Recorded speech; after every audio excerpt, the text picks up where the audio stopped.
on, everybody? Welcome back to another episode of the Viall Files Bachelorette Recap Edition.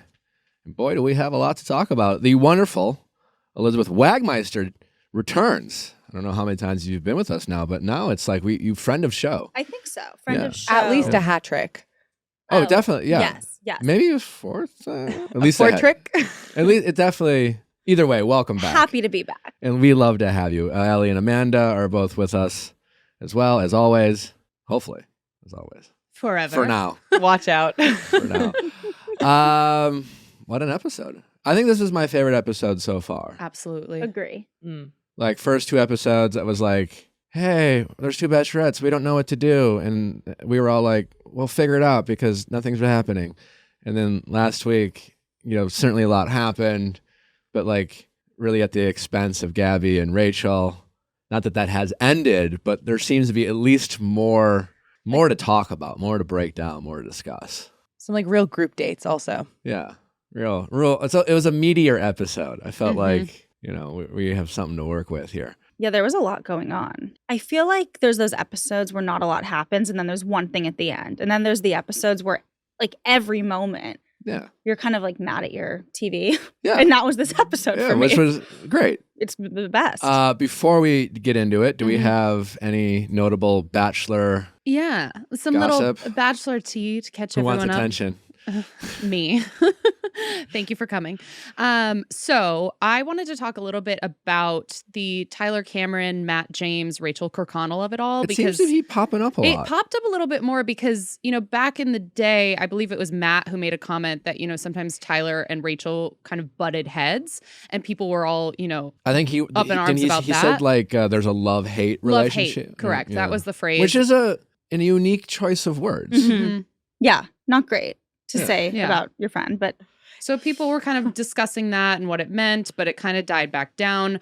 Tyler Cameron has been doing a bunch of interviews lately, and some of the questions he's been asked Is he promoting anything in particular? Or? He did that jewelry line with Kristen Cavalieri. But he was just like basically the model for that. It's not his line. But anyway, he's doing a lot of press. Okay. Yeah. So he's been getting asked questions of, are you still friends with Matt James? Because we haven't seen a lot of posts between them. Obviously Matt and Rachel moved out of New York City, so that could be part of that. And they started asking him, what is this Rachel Kirkconnell drama? What is this love-hate relationship? And so Tyler actually told Us Weekly, quote, I was definitely going through my own shit. We just have our own ways of clashing. I don't like listening to people sometimes, and she's strong and she has a really good opinion on a lot of things. And sometimes I don't want to hear it. I don't know if it was that interview or something else. I remember seeing something where he kind of jokingly said, there's love to the love-hate relationship. They used to hang out all the time. Maybe the most famous friendship from this space. So famous that Matt became the right, Bachelor. Exactly. I mean, they have not made someone the lead of the show without having previously gone on the show. And obviously there were like other factors at play, but nevertheless, this friendship was so popular that the people in charge felt like, hey, we can cast this guy as our next lead. Like he was so known among Bachelor Nation that they cast him as a lead. That's like significant. Yes, it is.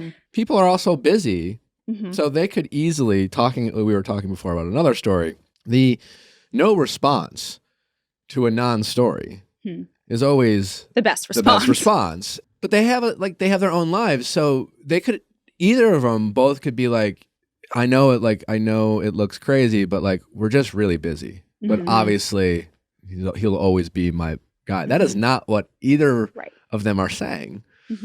And my question to the room is what is the thing that Tyler just doesn't want to hear about? Yeah, doesn't want to listen to, doesn't want to So hear. what's the quote? How's it end? She's strong and she has a really good opinion on a lot of things, and sometimes I don't want to hear it. So what are the things that Tyler doesn't want to hear? Yeah, is she talking about maybe the people he's dating, lifestyle? My opinion is like he doesn't want to hear her opinion on his dating choices. Yeah. The thing that's really interesting, though, to piggyback off of what you said, Nick, is that is a statement that opens up a lot of questions where he literally could just say, if there wasn't an issue, he could be like, everyone's making a big deal out of this. Like, we'll always be good friends. Well, the Yeah. love, You know, hate just let thing it- opened They're up a bunch traveling, of like he's questions, enjoying too. his fiance. They're Right, traveling yeah. the world. I got my stuff going on. There's Right. literally nothing there. We're ride or dies. Right. So I'm And I would have been like, yeah, totally. People are busy. Like Right. they were never going to be college roommates forever. They're not Right. presenting You know? a unified front. Or like Yeah. Tyler Cameron is not presenting a unified front with Rachel and Matt. No, they're trying. It's like for how I see it is they're trying to like keep the appearances of the friendship, but also trying to win the breakup in case they have to. Mm. That's how it comes It's across. like laying the groundwork to take a side. Yeah, it's just like Yeah. I'll say at this point, now I believe that there is a feud just because of what they're The saying. love-hate, yeah. Yes. Where I admittedly do not follow this stuff closely, like day by day, but Mhm. obviously since I'm I mean, we're admittedly here. obsessed Yeah. with The Yeah. Bachelor, people always DM me, friends in my normal life will be like, do you know what's going on with this? And this one, I actually found out. I will give a shout out to my friend Allie. She's going to die that she got a shout out on your podcast, Nick. But Shout she out was, to Allie. yeah, shout out to Allie. She was like, do you know what's going on with Matt James and Tyler Cameron? And I was like, what are you talking about? Like, I hadn't heard about it. This was Mhm. a little bit ago. And I was like, this is ridiculous. Like, they're friends. This is just drama. But now Tyler's statement makes me believe it. Yeah, he could have just taken the high road Yeah. and said, everything's fine, we're just busy. But he Mhm. didn't. Well, I'm curious, like for the room, either what are things that your like girlfriend has called your friends on, or that you have called your like boyfriend's friends on? Like, what are the kinds of things that live in that territory? Like, do you think it is dating stuff? Like, what kinds of things do you feel like girlfriends of boys are most likely to like chime in on? Fuckboy behavior. Yeah. I don't know if that's what's going on, but that would be the obvious answer. You know, think about it. Like you got two attractive men who are friends who go out, often sought out. Like this is like a tale as old as time. One of them gets a girlfriend. He falls in love. They spend a lot of time together.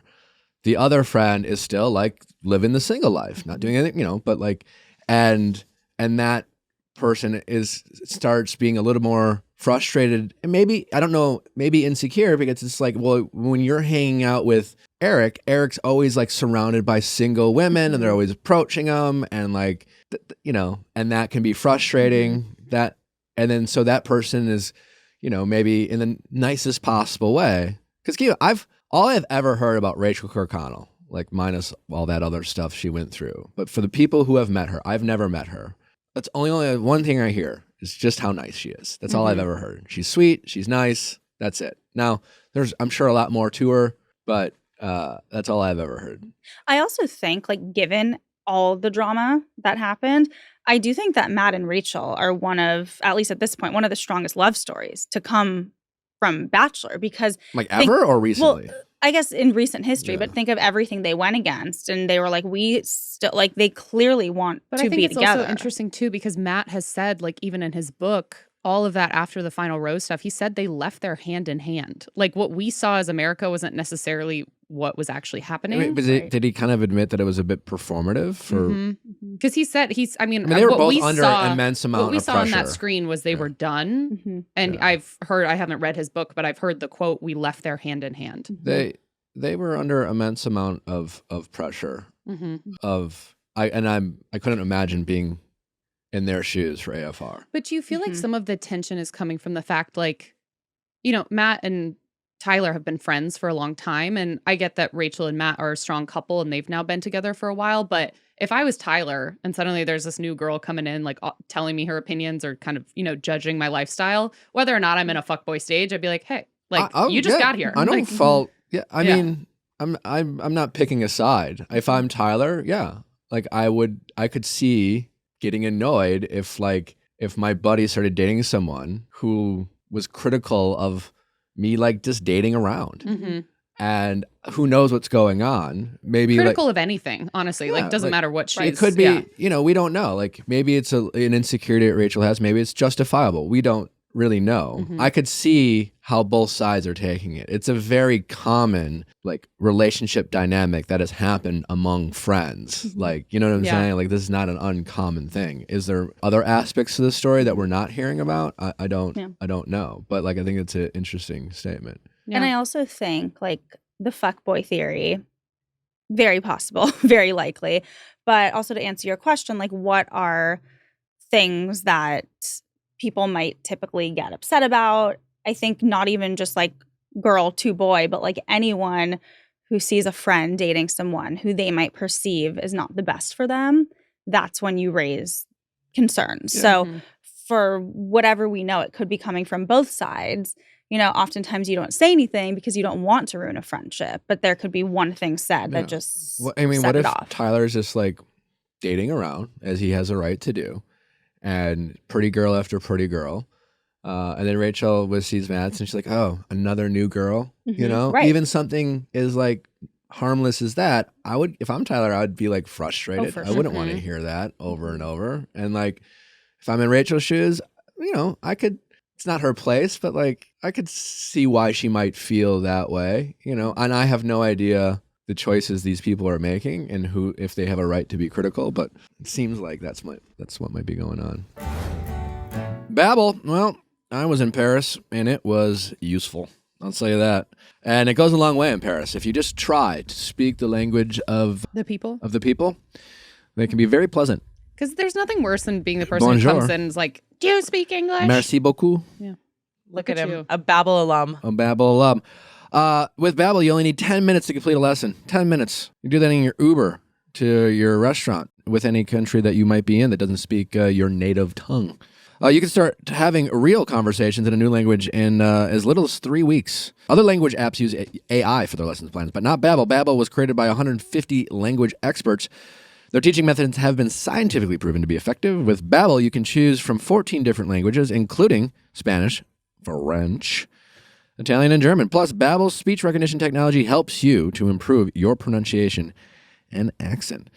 There are so many ways to learn with Babel. In addition to lessons, you can access podcasts, games, videos, stories, and even live classes. Plus, it comes with a 20-day money-back guarantee. 20-day money. I mean, in 20 days, you can probably learn a new. You're close to learning a new language. Start your new language learning journey today with Babel.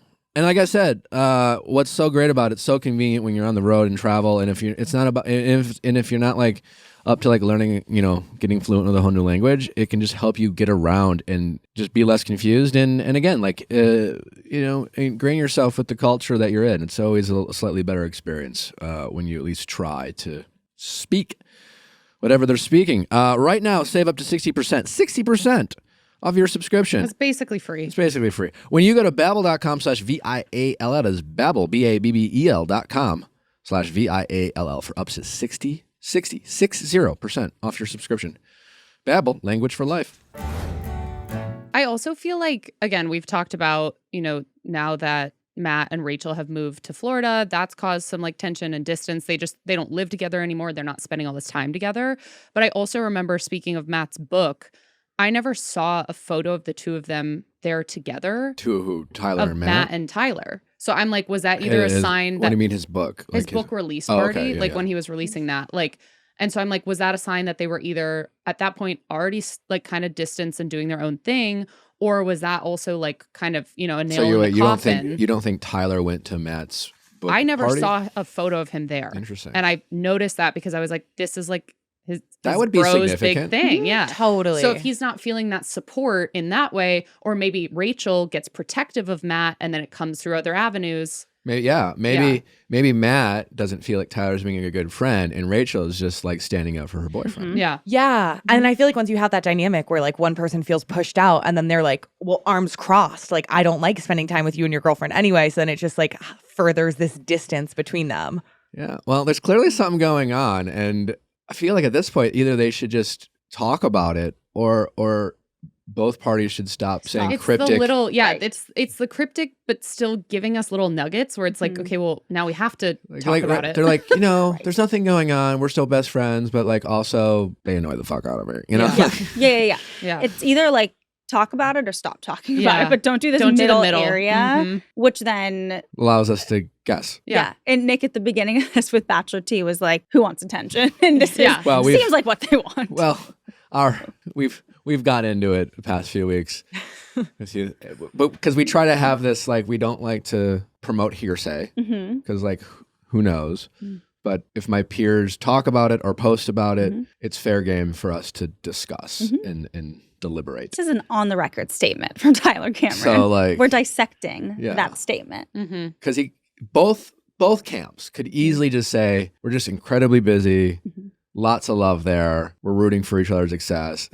It's just like, we went from living together and posting all the time to just like, and that's such a believable answer. Totally. Like, I have my dearest friends I see twice a year. Like, we got shit going on. Right. And like the book party thing, like I've missed friends' bachelorette parties and like really significant life events, like wedding events, because you're just busy and you can't get on a plane and fly somewhere. So him missing the book party on one end of the spectrum. Well, we don't know for sure. Right. If he missed the book party, which I don't know, it could be you're busy and it's nothing, or it could be a grand statement that you're not there to support him. So, Or maybe it's just like Tyler didn't think anything of it, but Right. Matt was personally offended. Yeah. offended by it. So many possibilities. So many possibilities. Well, moving on to some other statements we've gotten in the last week. So obviously, we know that today's episode for Hayden was not great, but it still wasn't great for last week's episode either. Neither was it for Jacob. Both of them had their discussions with Gabby. Jacob had said that if she was the only person there, he wouldn't have the heart to continue. Hayden called her rough around the edges. So both of them, received some backlash online. They both took to Instagram to talk about it. So I'll talk about Jacob first. He was the one who said, if she was the only person here, I don't think I could have the heart to continue. So he took to Instagram and said, I want to take this moment to apologize to Gabby Windy for not taking into consideration her feelings. What I said was ignorant and not appropriate for the moment. I realize you don't know what someone could be going through or where their headspace is at. Listening instead of explaining would have gone a lot further. And what I just want to point out, real solid apology. Right? Agreed. Yeah. No, I'm sorry she felt like Yeah. Really, ownership. A plus apology from Jacob. Agreed. Just he named what he did, took accountability. There's not an excuse in there. And he even took it a step further. So he actually said that he's not spoken to Gabby or hasn't heard anything back. But if he is asked to come to the Men Tell All, he will certainly give an apology in person. I'm sure that will be more genuine than an Instagram post. So he Really- even wants to do it in person. Really, real Yeah. exceptional response Agreed. from Jacob. Agreed. Yeah. So On to Hayden. Yeah. I in was comparison, Hayden, our good friend, especially after this past episode, said, quote, this is also on Instagram. He said, what a night. He starts. Jesus. With so many Indeed. emotions going on, I have to say I have an overwhelming amount of respect for Gabby and Rachel. Looking back, I can definitely say I may not be the most eloquent with words at times, but I aimed my heart in the direction of my intentions. Extremely glad Rachel saw me for who I am inside and allowed me to continue the journey with her. D-. Terrible. wait, that doesn't even make sense to me. Like, he didn't even really apologize. Yeah. He just said, I'm not the most eloquent. But he also Yeah, he basically had an excuse. Yeah. But also, when he says, What? I'm glad that she saw me for who I am, like, this isn't a good thing. No. Like, We saw you for who you are, Hayden. she didn't like what Well- she Wait saw. for episode 4. Yeah, she sent you home. He didn't see episode 4 yet. That's so- true. He doesn't know how he... And keep in mind, like, much of episode 4, what a great transition, as it relates to Hayden, was the show and Meatball, like, sharing the tea. They had the receipts, of which clearly Hayden didn't realize. One of my favorite things on this show is when people whisper. Right. You're mic'd. It's like you're mic'd. It's just like like these women are like, why don't you whisper, bro? Right. Like, Yeah. we hear you. I also love how when, I know we're going a bit out of order, but when There's no he's order, denying what he said to Rachel, it's like, did you forget that there are cameras? Like, they'll just do a Exactly. playback. Listen, I don't think it's very easy to forget you're mic'd, and it's very easy to forget the cameras, which is how they're able to successfully make these shows, but there's a lack of common sense. Yes. let's just get into Hayden but like, I never, as we always say with the show, I reserve all my real judgment and opinions on any of these people until I meet them in person. Just like across the board, like I am not gonna like make an assumption on who these people are based off an edited show that's a microcosm and also like of who they are, and the show is notorious for taking the most simplest things and making them like such a big deal. That said, with Hayden, I feel like, while I could be wrong because I haven't met him, I think Hayden's that, like, I don't think he respects women as much as other people, like a Tino, for example. You look at like Tino, and like, here's the thing, you know, with Hayden referring to Gabby and Rachel as bitches, I would be willing to guess that Hayden's just like, I was just like joking, like I didn't call them bitches. It's like I was just like, you know, and you know what? Fine, maybe I'm gonna give you the benefit of the doubt that you were joking, but like the fact that you went on a TV show like The Bachelorette, you didn't have with an audience of women, and you're mic'd, and you just like didn't think to have at least the pause, that you were so aloof to the fact of what that might sound like that you had the confidence to say that anyways, right? Like you didn't have that consideration. It wasn't like, you know what I'm saying? It didn't even dawn on him not to say it. Right. You know, he didn't have the consideration. Where Tino, right? Tino's on a date with Rachel, and you know, it's the Bachelorette, traditionally conservative audience. And Tino, nevertheless, still didn't want to assume that Rachel might not want to have kids someday, right?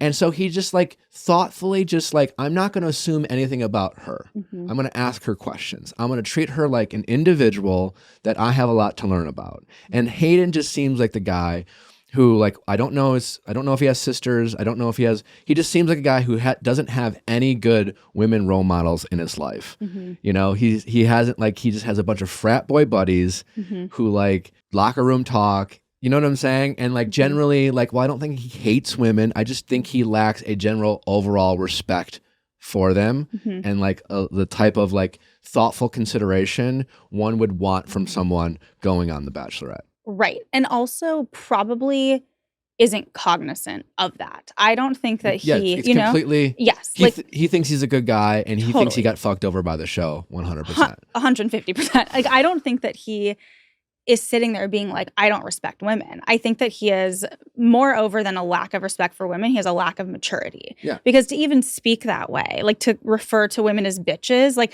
I think about my brother and my boyfriend and like men around me in my life, and like they're not 12-year-olds. You know, they wouldn't talk that way. Like that's not how you speak.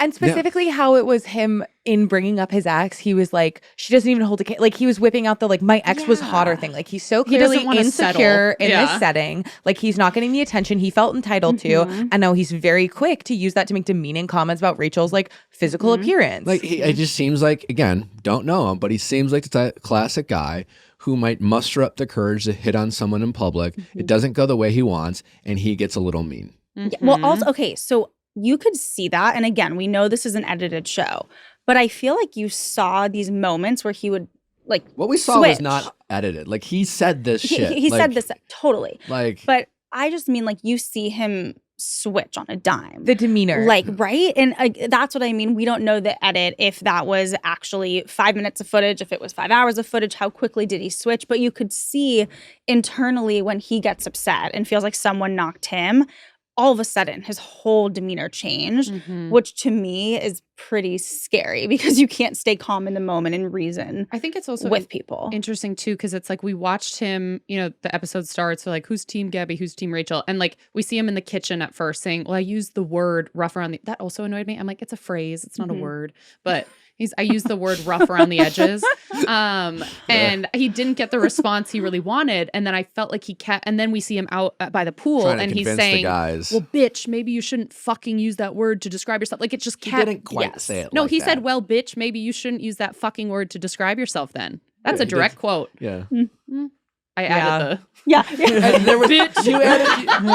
added the intensity. I think, you know, it was like violent. The transcript was on point though. It was accurate. That was, but yeah, because I'd be willing to bet he was just like, I was just like joking with my guys and like whatever. Yeah. But that's like, for me, it's just more the lack of self-awareness and the hubris that you had to say that word in the environment in which you said it, I think that speaks to, like, at best, your overall ignorance to the respect that, like, women deserve and that you seem to lack to want to give them. You know, like, it seems like if he ever offers women respect, he thinks he's doing them a favor. Totally. Like, it's not it's just a general way of life. Correct. Also, it just everything about him, it's more about him and less about the women. You know, because to even be so defensive and to bring up his ex and make that point of comparison, I feel like he thinks he's hot shit and he's on this show and he's probably thinking, oh my gosh, I'm so cool. Like, to all my friends at home, I'm on this show. Yeah. And he wants to kind of flex and main be character syndrome. Yeah. right, be his frat boy self. And it's not about that. You are Even a his contestant final on the show. phrase to Rachel at the end of the episode being like, I hear you, I respect you. Like, I'm like, what? So it it's feels very like I'm in a frat condescending. Yeah. basement. Yeah. And also, no, you don't. Yeah. Right. No, I don't think he respects either of them. No. Also, can we talk about The dog? yes. Rambo. Yeah. First of all like when you Also, know what everyone Rambo's has. alive and well. I checked on him last night on He's Instagram. alive? He's Oh, still good. with us. Good. Well, Yeah. all I gotta Yeah. say is one of two things. Either he embellished the health of Rambo because Or he Rambo's a fighter. he felt the pressure of Bachelor Nation and the sad stories that are required. All I heard was, you don't love your dog. You know, he told a sad story about like, my dog is like, his head's caved in. He's got some brain tumor. He's got maybe a year to live. And I'm sorry. Like, and I say this as someone like recently, like in the past, you know, I got Jeff. I have this newfound love for like, but like before I got Jeff, I might not have felt this way. But like, if Jeff was dying, I wouldn't leave him for like maybe 9 weeks. Like, Right. I would like, you know what? I would say to like, call me in a year, but like right now, and then like I'll have a sad story. But like, I'm sorry, you don't get to use the health of your dog if you're willing to abandon them. Totally. That's such a good point. And I didn't think about that. And I am such a dog person. Hamilton, the Wagmeister family dog, is my brother. And yes, if Hamilton were sick, I would never leave. Never. But okay, so Because he made it seem like that, like he could get a call at any moment and be like, right. Rambo's dead. Right. And and I understand him going on the show if his like, hey, like at the end of the day, like he's got a good year left, he's gonna be fine, he's not suffering. But he played it up to a degree that made him like he overplayed his hand to the point where I'm just like, well, now I just think you're an asshole for leaving your dog. Right. Like, you're like, so now you're an asshole to women and your dog. you know? That is like cardinal sin. All the times bitches. two. Yeah. Oh my God. Nick, I have a question for you. So I was actually, as I was watching, I was like, I'm so excited to ask Nick because, and as you always say, people are always very curious about what's real and what's edited. So obviously Hayden brought this book about Rambo. Like that was him. He brought that to the show. Oh yeah. But I always say the Bachelor producers, they deserve an Emmy for some of this work because you had him referring to the women as bitches. Then you have him talking about his ex. Like he is starting to get the villain treatment, right? And then all of a sudden, out of nowhere, he pulls out this book and it felt so disjointed. I didn't get a good look at the book. Well, my guess is that it was not the producers. You think he just carried this book with him? Yeah, I think it's more believable that a guy going on the show had, you know, friends and he thought he did some homework and he's like, my dog's sick. I'm going to use this as my Sob story. I've had a privileged life that hasn't faced a lot of adversity. You know, I got rich parents. I went to a rich college. And I'm a leisure executive. Yeah, I'm my a- whole life is literally Leisure. leisure. You know, I find that more believable than like the producers feeling the need to like scramble and like set them up with they don't usually do that. What at the, you know, if someone's really falling in love and towards the end of the season, they might say, hey man, like you should write a nice note. You know, that's on like, they're not really, I do think they get too much credit for perceived manipulation in some of these aspects. Like, again, they're either like throwing out helpful suggestions to make these people seem more romantic and thoughtful than they otherwise might be. And part of it is just because maybe they're nervous and they're just like, there's a lot going on in their head. Or what they do is maximize the feeling you're feeling. So if you're mad or angry or feeling petty, they will not stifle that. They will encourage it. They will play into it. They're not creating things, but they are maximizing it. There's no like, go sit in the corner and think about it and maybe you'll feel differently. Write a note, sit on it. And like, no, it's like, how do you feel in this moment right now? I want to hear it. Right. But I don't think they would go out of their way to like set them up that way. Okay, so I guess could be wrong. But to clarify, because I agree with you totally. Like I think he brought this book on his own and like you said, probably was at home and realized I need some sort of like that was like a Shutterfly pre-made. Yeah. Oh, for sure. Yeah. So I agree. He brought that on his own. What I'm saying is we saw him kind of starting to emerge as the villain. And then all of a sudden out of nowhere, he whips out this book. So I'm like, did the producers say like, hey, maybe you haven't shown her the book yet? Oh, for sure. Yeah. That's what I'm saying. Like, okay. Yeah. That probably happened. I was watching and I'm like, where did this, like we went from A to B with no transition. And it's like, he wanted to whip that out on a one-on-one. And like, and then it was like, oh, fuck. I might be going home. So like, this is a cocktail party, like Hail Mary. It was probably more like maybe he went to one of the producers and be like, hey, I got this book. And they were probably like, yeah, you should probably, I would show her now. For sure. Like you need help right now. So whip out that book. They definitely have a sense of like the stuff, like how, like who's the favorites. And like they try, as opposed to like, if they think that Hayden was going to get a one-on-one, they might say, why don't you just wait? Like you don't need it.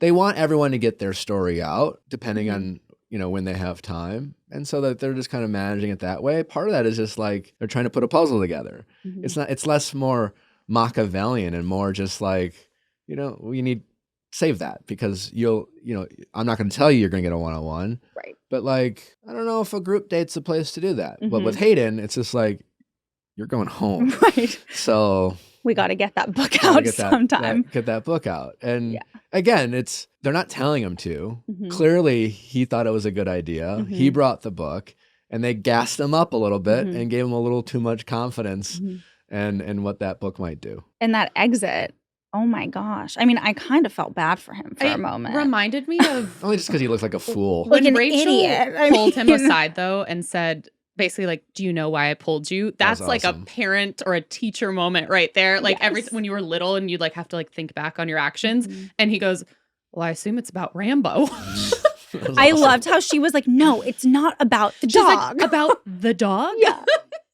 Yeah, I love how she handled that so she's well. Like, the dog? Yeah. She's like, what are you talking about? She's like, I don't care about the dog. And I'm really, and I want to say, because we don't want to get hate here. We're clearly all dog lovers. Yes. And I was really like, I felt upset because I'm like, oh my gosh, I hate that he's using this dog as a pawn because I hope the dog's okay. But this has nothing to do with dogs, Rachel or anything. Dogs are like, if you're an owner of the dog, there's an expectation of like loving your dog to the point where you wouldn't abandon them. Yeah, I don't think Rachel is expected. I think her response was appropriate. 100%. And the fact that she was like, the dog.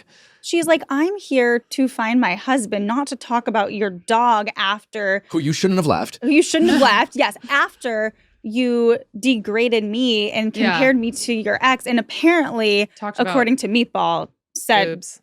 So. Can we talk about Meatball getting a second chance? Meatball's suddenly back with us. The redemption arc. What? Yes. Am I forgetting what his first chance was? Meatball was let go at last rose ceremony and then was here at the top of the episode. And he said he's been given a second chance by Rachel. And I don't know if that's because at the end of last episode, Gabby had 9 and Rachel had 8. So maybe they wanted them both to have 9. But he was let go at the last rose ceremony. And he just was there? And he was just back.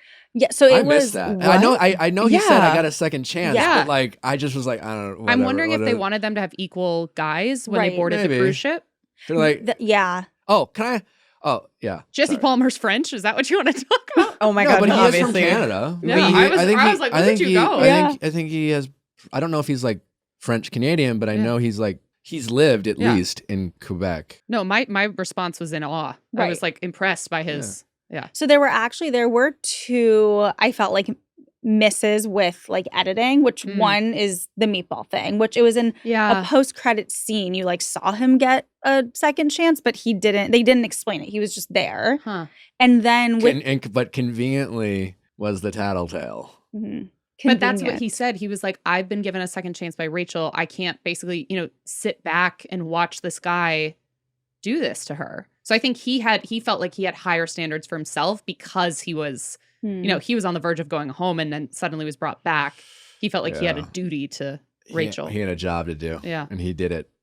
I just love it because Meatball for me was the guy that I'm like, why is he here? Like neither of these women are into him. And now I'm like, wow, the redemption arc that no one saw But coming. I also love that Rachel referred to him as James yes. after he shared some truth. Well, James told me. Right.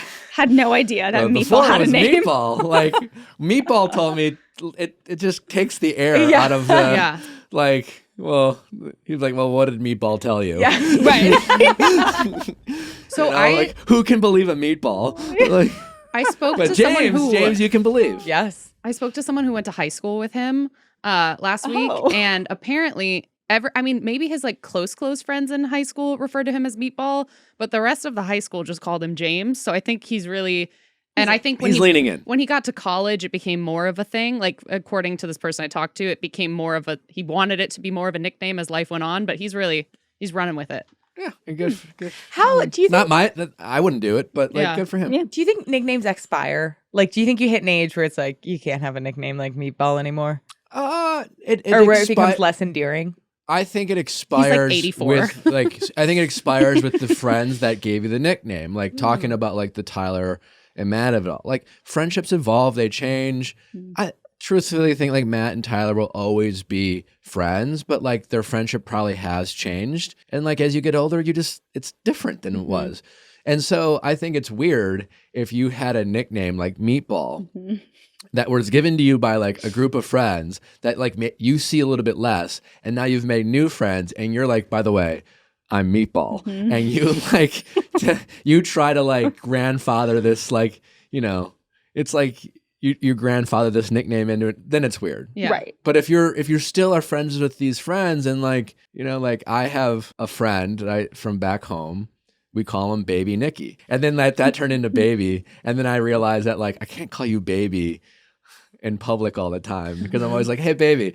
But we'd call him Baby Nicky. His name's Nick. He was always a guy who would just kind of charmingly would be no. He'd show up late all the time, but it was Baby Nicky. So we would just call him a baby because he was kind of a baby about things, but endearingly so. I call him Baby Nicky when I see him once in a while, but that has... Yeah. He's not going around being himself as I'm Baby. Baby Nicky. Yeah. Yeah, people call me Baby. Then it's weird. I think it's weird. I could not have been more wrong about Jason. I'm sorry, Amanda. You were definitely right. I thought Jason was. Did that feel good to hear? Wait. What was your previous stance? My stance was great looking guy.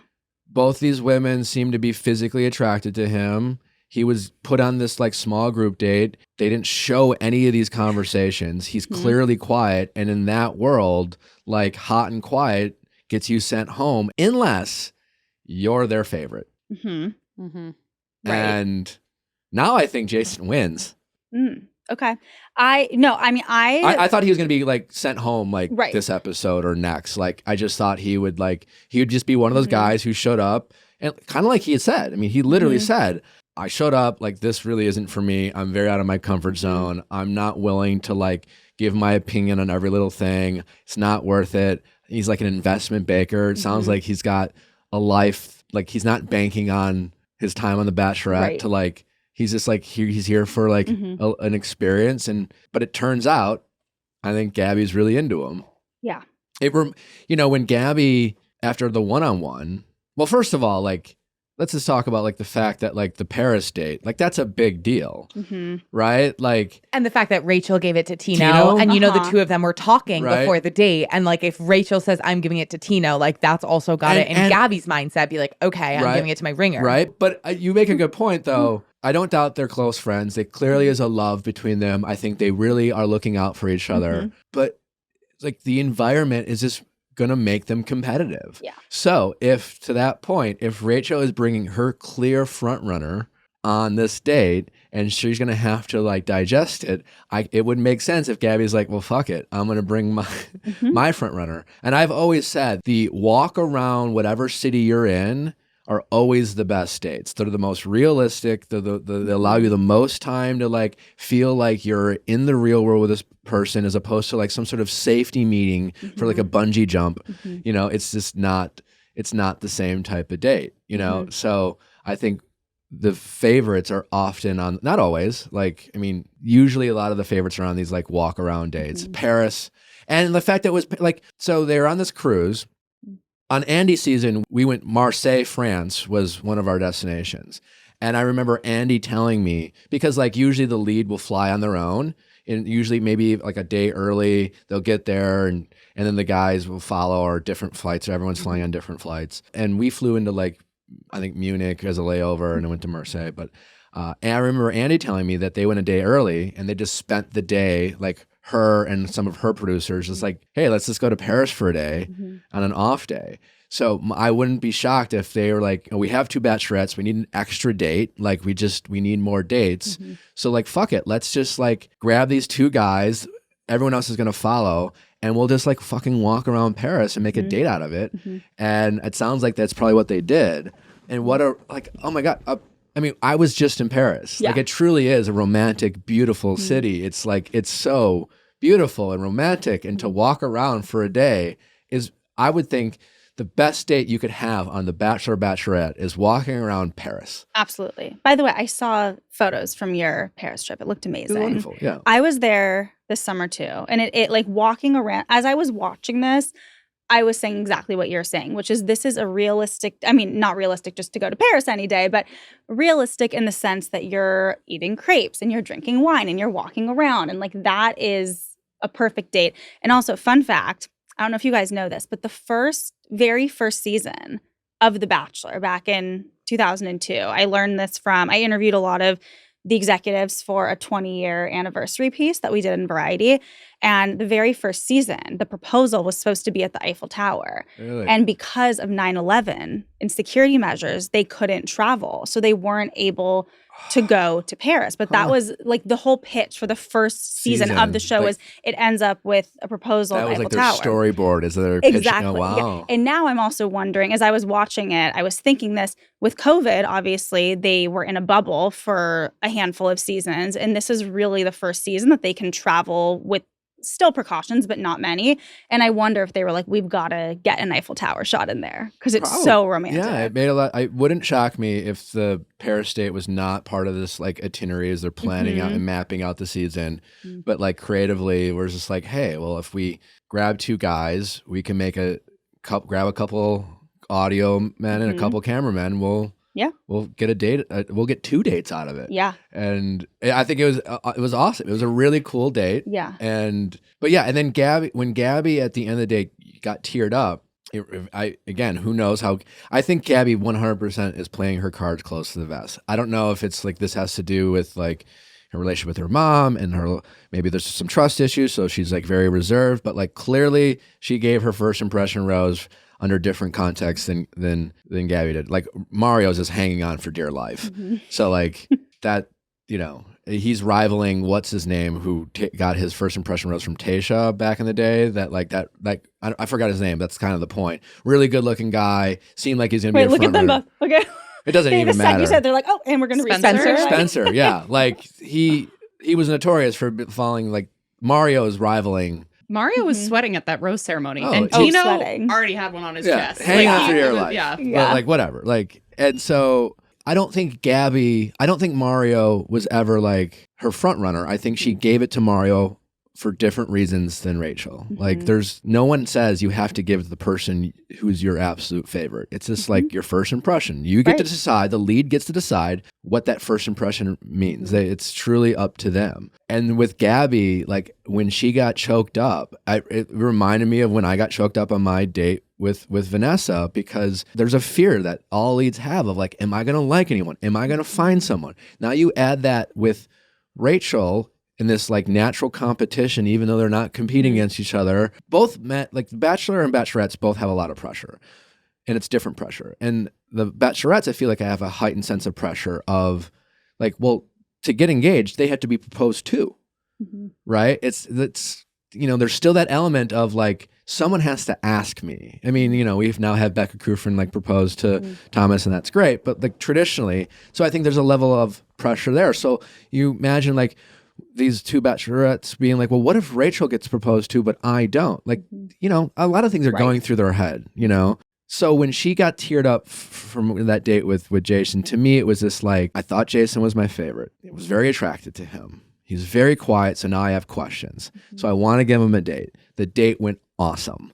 I'm going to, like, that feeling of that I had with Vanessa was very much like, I was very nervous. I didn't feel like I was connecting with a lot of people. Vanessa was my favorite. She got an early date. It went amazing. And from that moment forward, I felt like just sense that those tears were like just sense of relief. And that's what I saw in Gabby. I don't know if those tears, that's what I saw. I don't know if that's what it is, but like, I was just like, oh, now I think she's going to pick the guy. Right. I also think it's like when we talk about people who are there for the right reasons, Jason strikes me as the one who's the epitome of like, how are you on this show in terms of you do not seem like someone who wants to be on TV. He seems like the exact kind of person who seems really genuine. Yeah, he definitely came on for, I think, different reasons. And those reasons, I think, are more in line to why people used to come on, which was, this could be a cool experience. Someone signed me up as a gag. I don't know, like I might, this might be out of my comfort zone, but like I want to challenge myself to try something new. Like I don't know I don't think Jason came on. And like for a lot of people, I think this has become a business of like just pretending to like want to find love and it's all about the followers and all that shit. But yeah, I think Jason might be an outlier in terms of he's really there for the experience and open to seeing what happens. And I was way off. I'm happy I was. He seems like he's very charming. Yeah. Incredibly good looking. And I love how, to get back to Gabby and the tears, also, I mean, my heart breaks for her when she's discussing her relationship or lack thereof with her mom. And you can tell, like, just like in the real world, everybody has issues within themselves and hangups that they're a little scared to reveal when they're dating. And you can tell that she really thinks that this might be a deal breaker for someone, or that this is a hurdle for her to have to get over in terms of telling someone. And that takes a lot. And every time that she has to talk about that, I mean, you can't imagine, like, not having a relationship with your mom. I'm sure a lot of people who are watching the show have that. I have such a close relationship with my mom. So for her to have to tell this over and over and over again must be, I can't even imagine. Awesome. And then she tells him, and you could tell she's so scared to reveal this about herself, not just scared to reveal it about herself, but she has to deal with it every time she talks about it. And then not only does he understand, but then he kind of talks about his understanding with therapy. And you wouldn't think that from looking at him, which we shouldn't judge a book by its cover, but I feel like she was probably so relieved. And then I loved how she's like, I love a man who understands therapy. Yeah. Like, well, I loved that I remember moment. when she like posed the question the same way she did with Eric, and I was watching with Natalie, and I was like, well, let's see if he could do a better job than Eric did. Because like, again, Eric, he lacked, I think, at least the emotional maturity to be there for Gabby. It doesn't make him a bad guy. Maybe he has some growing up to, but like it was clear when Jason mentioned that he's been through therapy that he was more emotionally prepared to like handle like the awkwardness or the emotional stress of like that came with like that heavy story that Gabby has, where she was looking for like empathy, not sympathy. Yeah, she was looking for empathy. She was looking for like just comfort and looking for someone I'm guessing she wanted to see someone who I could maybe date that I can go to with my problems and will not make me feel judged, but like will be empathetic and I can count on, and I won't be scared to tell him things because I don't want to feel judged. I don't want to feel weird. I don't want to feel like, Eric, I don't think he tried to, but when he kind of had the like, I don't know what to say. And when you don't know what to say, that makes the other person sharing that information be like, well, am I that weird? I'm exactly what I was worrying that I was, is like this, like someone that no one can relate to. And Jason did quite the opposite, which is like, hey man, fuck man, I'm in therapy. Like, let me talk about my issues too. I'm a And I agree with you, Nick. Like, Eric, by no means not a bad person, but when he was just sitting there with no response, I was waiting, and then the scene cut, and I was like, oh no, like say something to make her feel seen and heard. And you don't have to relate to it, but just to make her feel like it's okay. Yeah. So then I was so happy to see Jason's response. Because that's the thing is like, I feel like you can be in a situation where you know that someone is doing their best and they might not have the perfect words to say, but there's just this like energy and intensity, like especially in someone's eyes where you know that they're trying their very hardest. And I think sometimes when people don't know what to say and get more in their head and are kind of like play it a little bit more quiet, it just comes off as like making you feel more isolated in an already like emotionally isolating situation. Yeah. So we all agree that like if it's not Jason and Tino at the end, we're surprised. Well, like, Nate, was this a show? Nate continues to have strong showings. He does, you think the but kid. There's just something I think I'm getting. I mean, to be honest, I feel like right now, if you had to make me pick like the next Bachelor, like Nate's the only choice. For sure. And maybe Well, that's just because we haven't seen a lot of character development from some of these other guys. Like Hayden gets a redemption Nate, arc. Nate, I mean, we've seen a lot of Nate, and it's been a lot. It's all been great, and like obviously being a father is a great storyline for a future Bachelor. I feel like Gabby likes him and respects him and feels good when he's around. Like I don't know, I'm not sold on the connection. So I, first of all, love Nate as Bachelor. I'm here for that. I'm not 100% convinced that Gabby ends up with Jason. I love them together. Yeah, but I'm not sure yet. But Tino, yes. Like if he Tino for is sure. not at the end, I'm shocked. Yeah, I'm shocked. Yeah, and I do think Gabby plays her cards close to the vest, and where Rachel's, what you see is what you. Rachel obviously is very giving with how she feels, and for the audience to watch. And I think Gabby's, every time Gabby's like, yeah, when Gabby says, yeah, she's thinking about how she really feels about it and just trying to be courteous and polite to that response. But she's always, I think, processing. Right. And she's very reserved. And like, I don't think she'll I think share her thoughts later on or something like that. Right. And Rachel, I think, is more the opposite. Yes. And I think that's my read. I agree. And I think that's spot on to say that Gabby is quite literally thinking about it and processing as she's speaking on camera, where I think Rachel is more quick to come to a reaction and she just lets it all out. But I do have to say, I'm so impressed with both of these women. Just as you said, I think they really are there for each other. I think they're very close friends. I don't like this format. I don't think it's fair to them. But I will say, I don't think the intention was bad.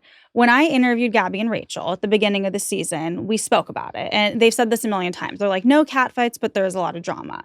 But something they said to me that really made a lot of sense was it actually wouldn't have felt right in the moment to choose just one of them. Because after what happened with Clayton, they both were mortified and humiliated and heartbroken on national TV. So they said to me to just choose Gabby or just choose Rachel, it would have felt like, but what about me? Like we both went through the same thing. Yeah, so that's a good point. Yeah, so I think that the suits, whatever you want to call them, I think that was probably part of the decision. Also, of course, they're trying to continuously evolve this franchise. So I think they're saying, okay, this is a different twist, but also they both do deserve a second chance. I'm going to guess if I am an exec watching this, I'm saying probably won't do this again, at least anytime soon, because I think it just creates a competitive dynamic. And I really don't think there was malintent. So I think that people who are saying they did this to pit women against each other, I don't believe that. I think that they thought it's good for a programming change and they both deserve a second chance. But seeing this play out, it gives too much power to the men. Yeah. And I don't like it. Because and then if you have a bunch of guys scared about their edit and very bro-y and not willing, if you don't like cast a Chad Johnson or some of these like a Luke Parker, they're going to get their drama somewhere, and it's so easy, whether they're even trying to do it or not. Like Rachel, there's a great segue into like Rachel's reaction to Gabby's group date with the fight. I don't know if anyone did anything wrong.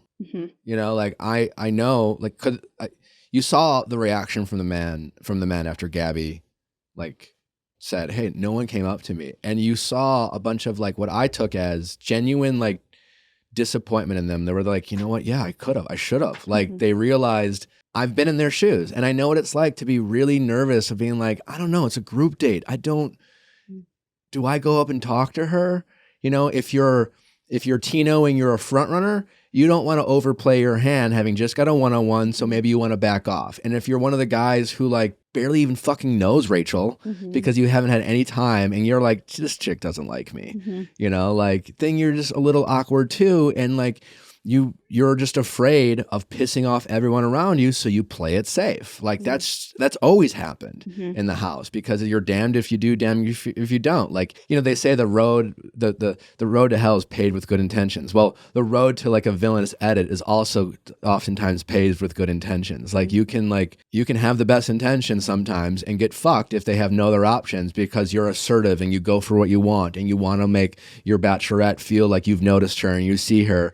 And meanwhile, other guys would be like, it's not very gentlemanly of you, bro. You know, and you play some villainous music and they get fucked. So I get the guys, but I also get Rachel, you know, being like, the fuck? All these guys are like spewing all these nice things about, you know, about Gabby. You know what this season has like reminded me of? And like, while I think it sucks in a lot of ways for Gabby and Rachel, as we've talked about, I think it's like it's a microcosm of modern dating and like being on dating apps. And what I mean by that is like, here you have Rachel. We all agree that Tino's her front runner. She's probably going to pick him. And when she's with Tino, it's great. But by default, you have all these other guys where she's been told the expectation of the Bachelorette is, and Rachel said this, is like, these guys are supposed to be like obsessed with me, basically, like fighting for me. And they're not. So she has this expectation of what she thinks should happen. And even though the expectation really is irrelevant to her overall like happiness, especially if she's able to find one, like it just bothers you. And when you're on dating apps and you like have access to all these people and you're swiping right, every time you swipe right and it doesn't match, there is rejection there. Every time you're on there. And if it doesn't matter if you like swipe with some guy you're like, you like their bio, you think they're pretty cute, there might be one more guy who you like, ooh, or a girl if you're a guy, same thing, right? And there's just like, by definition, rejection in that, like them not matching you. And so you see Rachel focusing on the attention she's not getting rather than the attention she's receiving. And the fact that it's being compared, like both Gabby and Rachel, every situation they're in are focusing on the attention the other one's receiving from their men versus the attention they're not receiving from theirs. And I think it just kind of speaks to like why people like in the real world out there dating, why so many people feel frustrated, because it's just like, it's so easy to get in our heads about like things not working out for us, because to date you have to be willing to get rejected. You have to put yourself out there, you know, and you have all this access, this easy access of people who like should be swiping right on you, but aren't. And like, again, like this date, these guys were all like upset with themselves. And then like you can compare it to like modern dating apps. Well, you don't know if this person you wish they would have swiped right was even on their phone. Maybe they haven't been on Bumble for 6 months, but like you don't know that. You're always thinking of the worst case scenario as it relates to like your ego and your feelings. And I think that's what you're seeing with Gabby and Rachel. It's fascinating, but I empathize with the women because it's like, it's so hard to be the lead. And this is making it that much harder because you want to be able to believe in yourself. And this environment is making it really easy for Gabby and Rachel to doubt themselves. Totally. And well, first of all, another point that I think makes it similar to modern dating and dating apps is when Rachel was so upset, part of me was like, oh my gosh, poor Tino. Like they just went on this great date. And I'm like, what about him? But then first of all, as the lead, you're told, you know, don't pull a Claire. Like don't just go to one person, keep your options open. And then if you think of modern dating with dating apps, the pool is wide and you do want to keep your options open. So I think that's one thing, but something with the format that I actually do like. I spoke about what I don't like. And I think also pretty much all the drama other than really Hayden, if you think about every single piece of drama, it would have been eliminated had there only been one lead. It all has to do. It's all based off of 2 leads. Right. And I think that is a distraction because if the point of the show, yes, is of course you're creating a TV show, you want to entertain. But if the point for the lead is to find love, this is all a distraction and they're dealing with things that they shouldn't have to. That said, first of all, we'll see what happens if they both find love. Great. In the real world, and this is what I like about the format, in the real world, you aren't just one person with 30 men who have no other options. So with this, in a way, maybe it makes it a bit more realistic because usually you have 30 men, right? And they have one woman. And they're basically being told, I have to be obsessed with this woman. And then the point is to win. And it becomes a bit more of a game and a bit more of a reality show. But I guarantee you that on a normal season, all 30 people are not into the lead. They're pretending because that's the game. Yeah. So now it makes it a little bit more realistic that they're able to say, well, I might like this person more. And even if they're not pretending, they're just the environment has convinced them that they're in, like it's just competitive. Like there's no other option. Yeah. It's like you're in this microcosm, you're in this bubble. There's one person and you want to win. Yeah. So in that sense, I think it's a bit more realistic to the real world, but it gives us a lot to talk about. So it's certainly interesting. But I do, when Rachel said in her confessional that this was harder and worse for her than being a contestant, that I believed her. I believed For sure. 100%. It and is that harder. to me, I was like, oh, like that's when you're going to be the lead, you don't think that will be your experience. You don't. But I think everyone feels that way just because it is so hard. And I think it's extra hard for them because now, at a minimum, usually if you're the lead, there's a sense of like, well, I'm the it person. I have the power.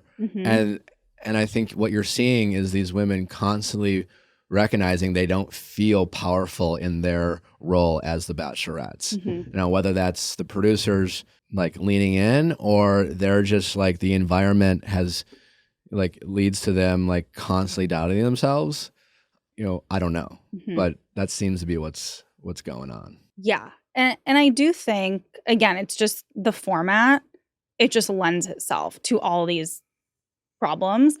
But I have a good feeling. Like I feel like this season is going to pan out in a good way for both of them. I think haven't they publicly both stated? Because like every season, you're either sometimes allowed to say it, sometimes I wasn't allowed to say it. Sometimes they give you permission to say, I found love. You'll have to find out with who. And it seems like they both publicly have been allowed to state that they found love, which probably is a smart move on the powers that be to say, whatever, don't be stressed. Yeah. Right. There's a happy ending. Right. They also, when I interviewed them, they also said that they really couldn't imagine doing this without each other because just having a friend, which sure. again is more like the real world. Like think about dating. You're always asking your friends, what do you think about this person? What do you think about this? And I thought it was such a small moment, but I actually loved it. When they were on the Paris date. I know what you're going to say. Okay, the bathroom?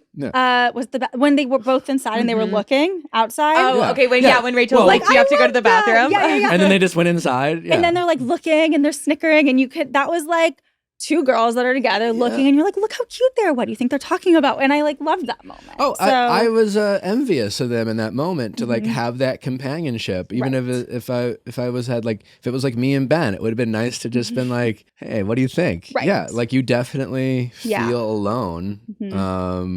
It's not this, and so I think there's pros and cons. Yeah, and that's why I think, as I said, this is not my favorite format. I think that the problems that they're going up against, it's a lot of unnecessary drama. That said, I do think that there are some points that really make it relate more to the real world. So that's why I said, like, if I'm in charge of The Bachelor, I'm probably looking at this saying, like, probably won't do this next season. However, like an interesting try. Would you want to see it with two men? Yes. I think it needs to be done with two men because I don't think it's fair just to, by the way, optics, it's bad if it's just women. Correct. So I do think that they should do it with two men. So yes, I think that maybe they will try it again, but I think that this was a try. It was a good try. I think that it came from a good place, both to give them both another chance and to change up the format. But I just think there's a lot of icky territory that comes up. But yes, I'm here for double Bachelor season. Well, I was way off on Jason. I think I nailed the Logan of it all. Yeah. Him accepting the rose. I said the last 2 weeks that I think Logan's gonna try to jump ship. Okay. And switch. Mm-hmm. I didn't think it'd be this early. But I want to hate Logan. But objectively, I don't think he's a bad guy. I don't think he's doing anything wrong. Well, I was going to say I'm going to have an unpopular opinion. I think, given the format, that I don't hate him, because I think it's not, in certain times, it's not only unfair to the women, it's also unfair to the men, because you have him here. If there was only one lead, he only has one choice. And then you're doing everything to try to end up with that woman. But the men they've been given 2 options. So again, in the real world, you date multiple people so that you can find the one that you think you might be the best match for. Yeah. So, And it is about finding love. right. And these women essentially called dibs on these men. You can criticize Logan for accepting it, but I agree with you. But also, okay, let's play this out, because I thought about this a lot. The state that Rachel is in, disappointment after disappointment after disappointment. This amazing date with Tina, which is such a bright spot. And again, I think we all agree here they'll probably end up together. But she said herself, like, it's just rejection after rejection. And I think on that group date with the boxing, when she had this meltdown, it's because it's just too much. Like, she's hitting her breaking point. It's too much happening. Imagine if Logan up there said, no, I can't accept this because I like Gabby. Yeah. That would have been horrifying. So I hope that the way in which it's dealt is that he tells the producers, he tells whoever, like, I feel horrible. I accepted this rose. I didn't know what to do because I didn't want to say no up there on the spot. How do I deal with this? And Rachel specifically said last week, part of the reason why she felt so embarrassed, and she said this, like, to Gabby, is like they were kind of having a debate, like, what's more embarrassing, what's worse. And Rachel pointed out that I got rejected in front of all these men, like center stage. So like you said, maybe Logan was considering that. Like, he definitely looked like a guy who knew what he wanted to do, but didn't know how he should go about it. But it seemed like he recognized, like, this is going to require some tact and some thoughtfulness, and I don't have an answer. Also, however he handles it, right or wrong, and if he pulls like a Hayden, I'm going to criticize him. But in a world where, especially nowadays, there's a lot of disingenuous people going on and just being like, whatever, just I'm here, like, whatever, just tell me who to like, I'll like them, I'll play. But like, Logan must know, he's like, this is a risky proposition. It is not the safe play. There are more ways it could go wrong for him than right.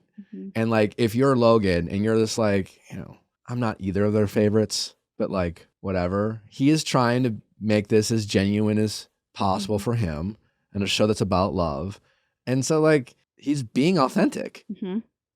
We don't know how he's going to handle it and what he's going to say. But I think you're on the same page. It's like, I want to dislike him because I'm just like annoyed maybe by his like face or like his body language. Like, you could tell, like, when he was like, you could tell he's in his head, and it kind of comes across as a little dickish and aloof when he was like saying goodbye, like Rachel saying goodbye to all these men. And like, if you focused on Logan, he just kind of has a bit of a sour energy to him. But like, that sour energy could just be like, I don't know what to do. Yeah. I think it's hard to root for him because I just don't see a way that it could go well, because I feel like there's a 0 chance Gabby can, even if Gabby was like, yeah, I had really felt a spark with you. And like, in whatever conversation Rachel and I had where we were deciding who we were giving roses to, like, Rachel kind of threw your name out there first. And like, I wasn't going to fight her on it. I have people I feel stronger about, but like, there's no way Gabby can like act on this potential connection without it being a huge betrayal to her friend. I'm definitely not rooting for Logan. But I'm just saying, my gut wants to like criticize him and be like, oh, this is wrong. You can't do this. And like, when I objectively look at it, it's like, I don't think he's doing anything wrong. I agree. And I think I agree with both of you, because I don't think there's a way in which he can continue for all the reasons you just said.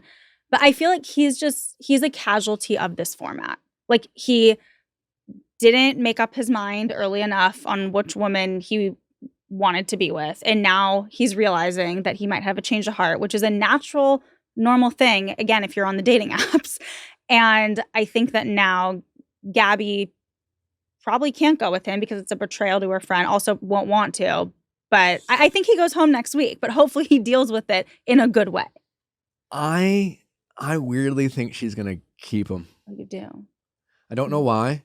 Gabby? And I think the safe pick is what you're saying. Right.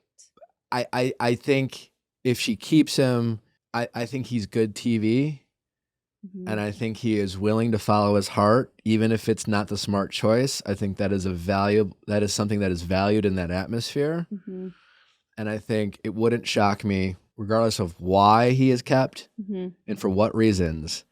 I have a feeling he'll stay for at least a couple weeks, and he'll do it in a way that isn't perceived as all that dickish, but maybe controversial.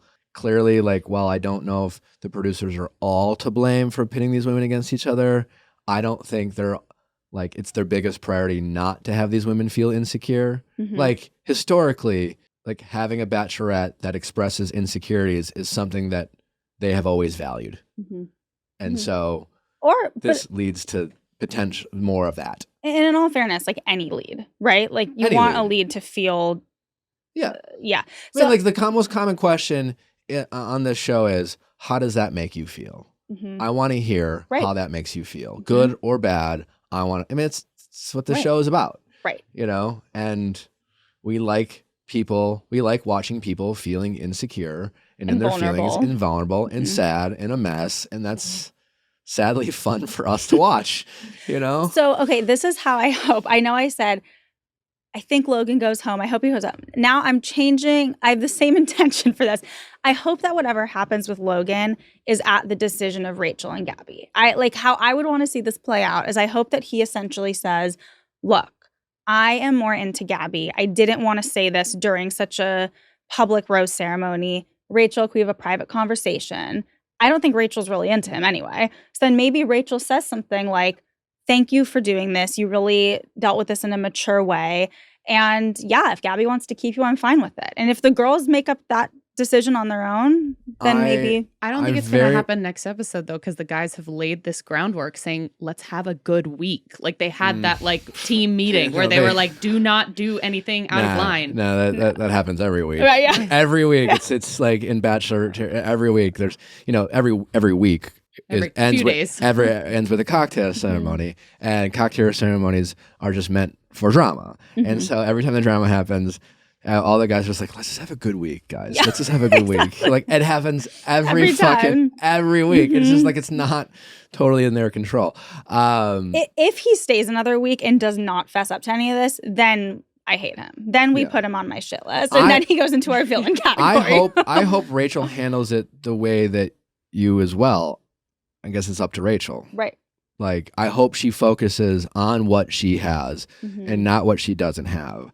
And I agree with you. I don't see much of a connection between her and Logan. I think she staked her claim with Logan in a different moment. She was feeling a little insecure. She got a nice makeout from a guy who was easy to talk to, and that made her feel good. Yeah. But I think as time went on, she's realized there's not much there with Logan. And I hope, for the same reason, that she doesn't see it as rejection, but more just like, you know what? Thanks for being upfront. I got my stuff going on. I'm really happy with the guys I'm making connections with. I got Avon. I got Tino. That's the thing.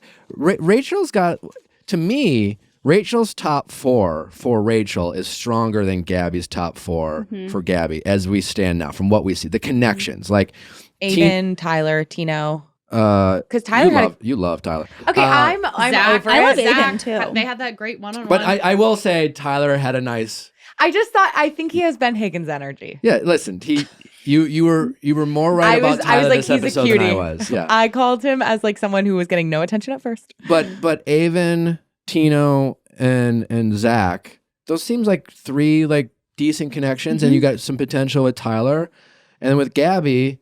We think now Jason, because we saw a good date, but before this episode with Gabby, it's like I guess Eric's her front runner. Nate. I get Nate, but like you don't believe her in Nate. I don't know why, don't. because I thought do.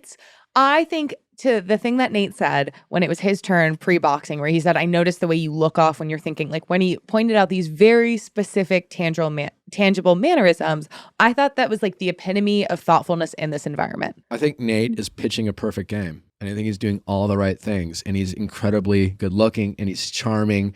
He's all those things. And that is what is like, it's what's not to like. Who did you said that for someone? I'm trying to remember who you said that for someone else. You said they were pitching a perfect game, but I'm trying to remember who it was. It was for a different reason. I said that before. Yeah. But like, on the season? No, it was a different season. Context. It was Andrew. Oh, Yeah. It was on Katie's season. Like Andrew it was just like Ross. everything that came out of his mouth. I'm like, God, beautiful. Like perfect. Nailing it. Awesome. But like Andrew and Katie, it's just like I don't know if I'm seeing the connection. And what I think I'm seeing, I could be wrong. I was way off on Jason.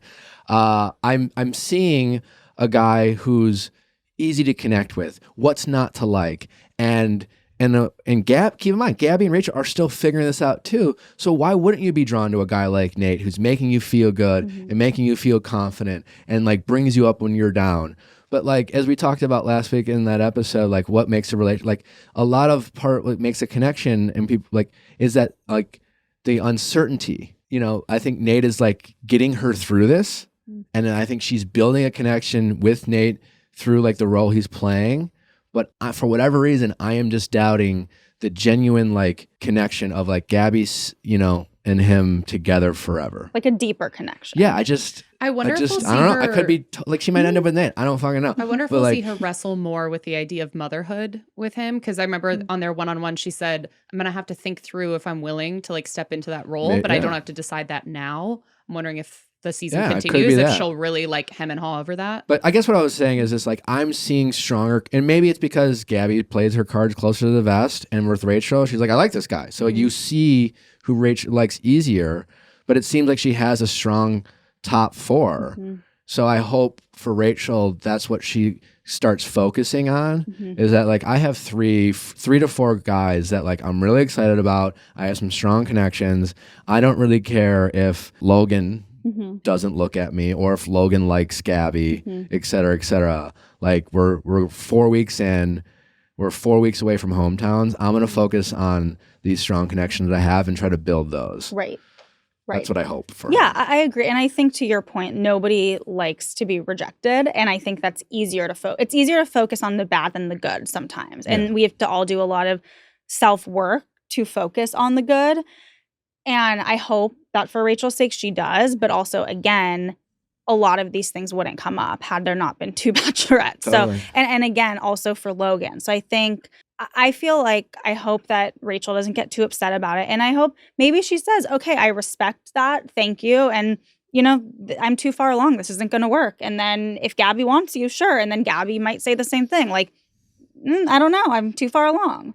I wonder if they're going to deploy like a visit, like a cheer up visit. Like, how sometimes when the Bachelorette is really going through it or the Bachelor is really going through it, they have a contestant. It might be hard Have a without sneaky that little cruise. meeting. They got to fly them out to a boat in the middle of Europe. That might be harder. But like even just having like Tina like visit Rachel's area. Oh yeah, listen.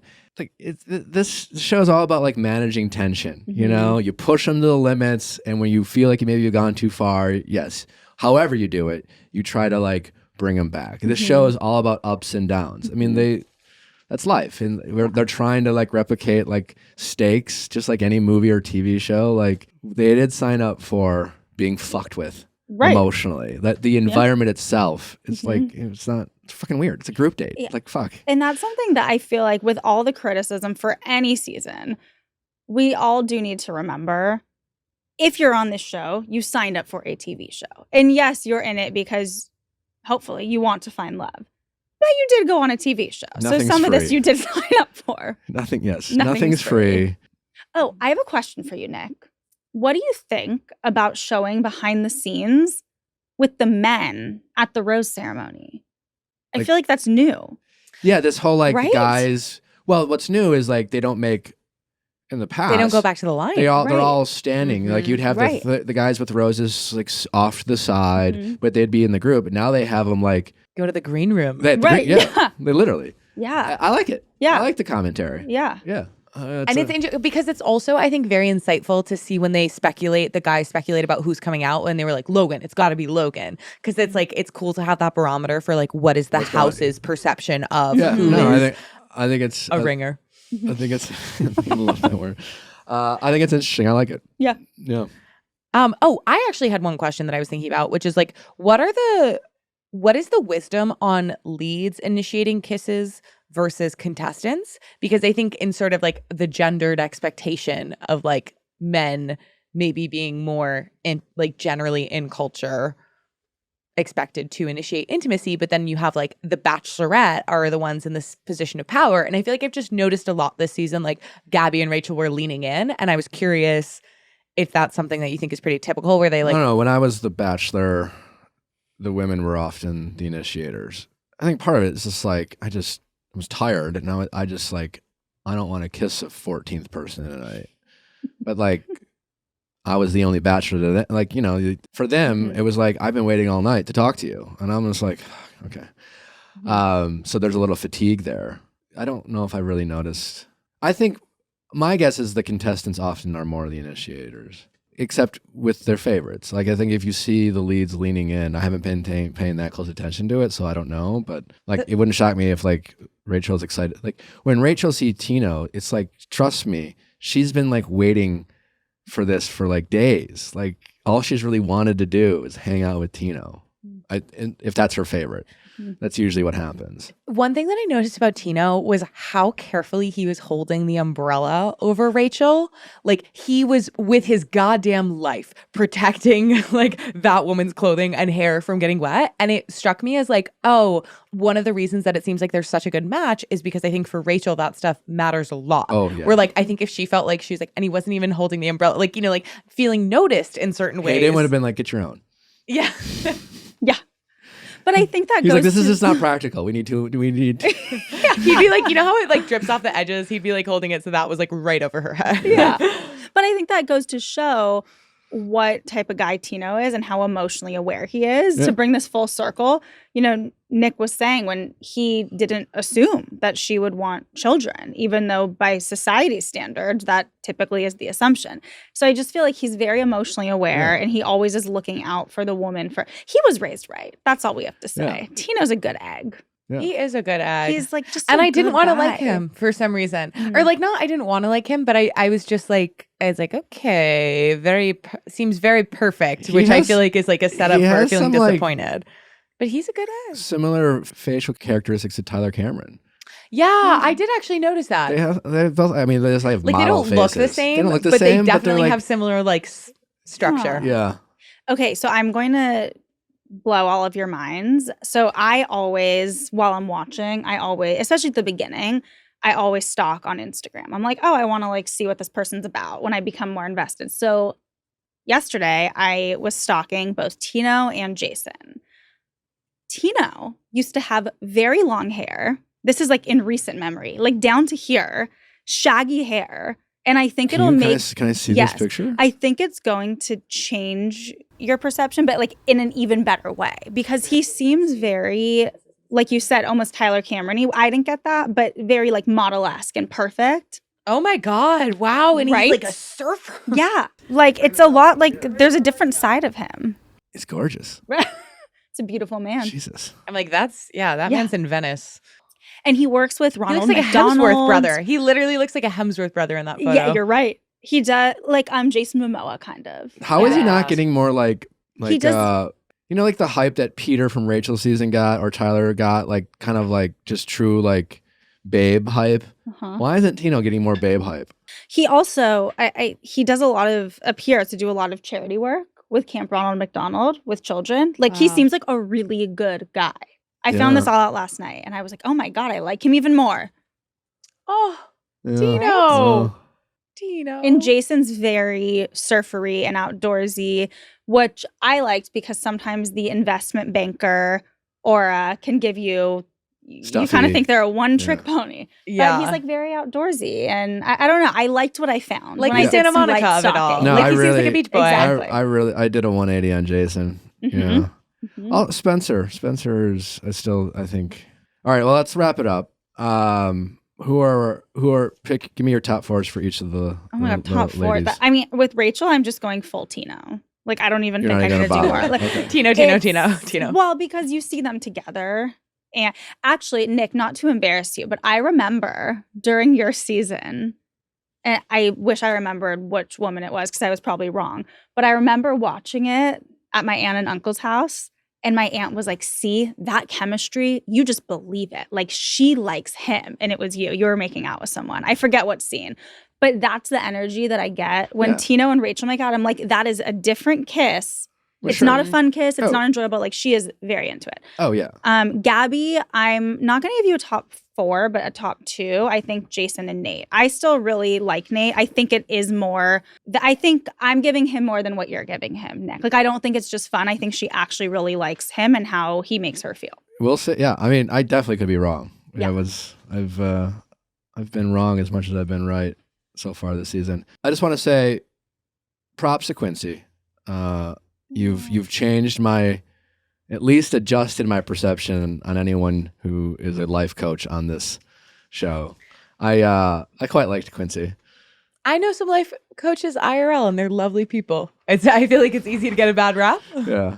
But I liked when Because of the Carls of the world. The Carls yes, of the the world. Carls. And what's his name from earlier this season? the mentality Chris, the mentality coach. But Quincy, he was one of the good ones. So When sad he- to see him go. During his ITM when he was like, "Do I want to date with Gabriella?" Oui.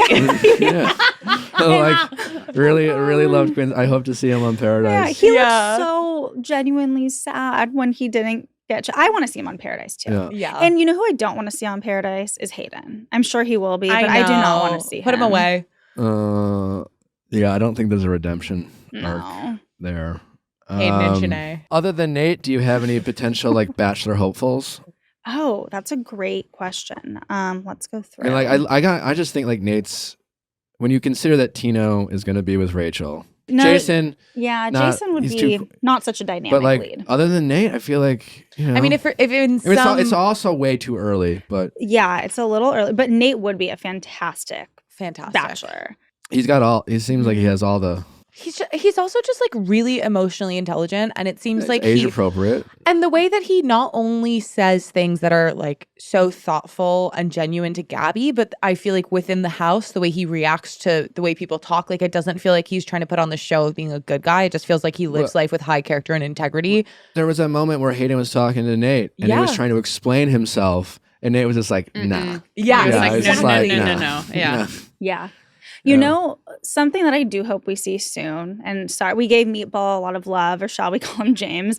But I think at this point, like, he's probably just like there to be there. Like, I don't see either of these women being into him. I think that he was there to be the savior, and now he's kind of in the friend zone. Like, I think Yeah. they both respect him. They'll But give him a couple weeks, Yeah. and then when it's I like think too he's- weird to he's keep got him it. around, I they'll feel like send him he's a home. potential Yeah. paradise. for I was going to say, sure. he'd be great on Made Paradise. for Paradise, Meatball. Meatball. Yeah. With a name like Meatball. Yeah, he'll be great, and I really do think he's a good guy, and I hope that he finds love on Paradise. But like, he's got to go now. Like, they're not into him. You can see the Paradise like opening credits of like Meatball with a huge sub, like jumping it on himself in the beach. Yeah. Like it's written already. Yes. Well, Elizabeth, as always, such a pleasure to have you. Thanks for having me. Please let my audience know where they can follow you, watch your stuff, all that great Yes. stuff. So Variety, obviously, magazine comes out every week, variety.com at all times. And then my socials are Wagmeister on all platforms. All right. And then, Amanda, what do we have tomorrow? Oh, tomorrow we have the one and only Holly Madison is with us for Going Deeper.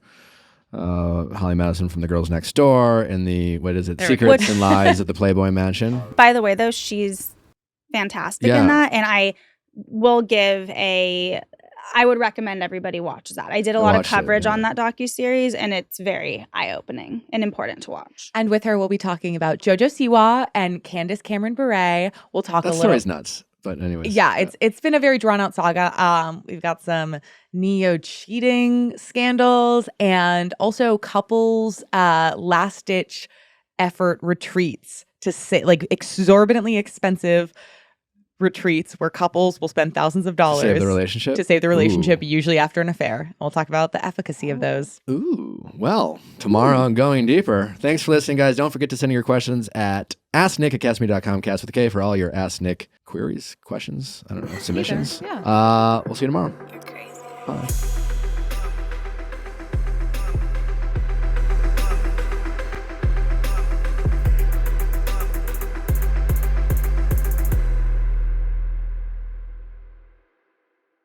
Hey guys, thanks for watching. But before you go, make sure you like, subscribe, and ring that bell so you don't miss any future videos like our Monday's Ask Nick, especially if you're looking for some relationship stories and relationship advice, as well as our Wednesday interviews with your favorite celebrities and experts. See you next time.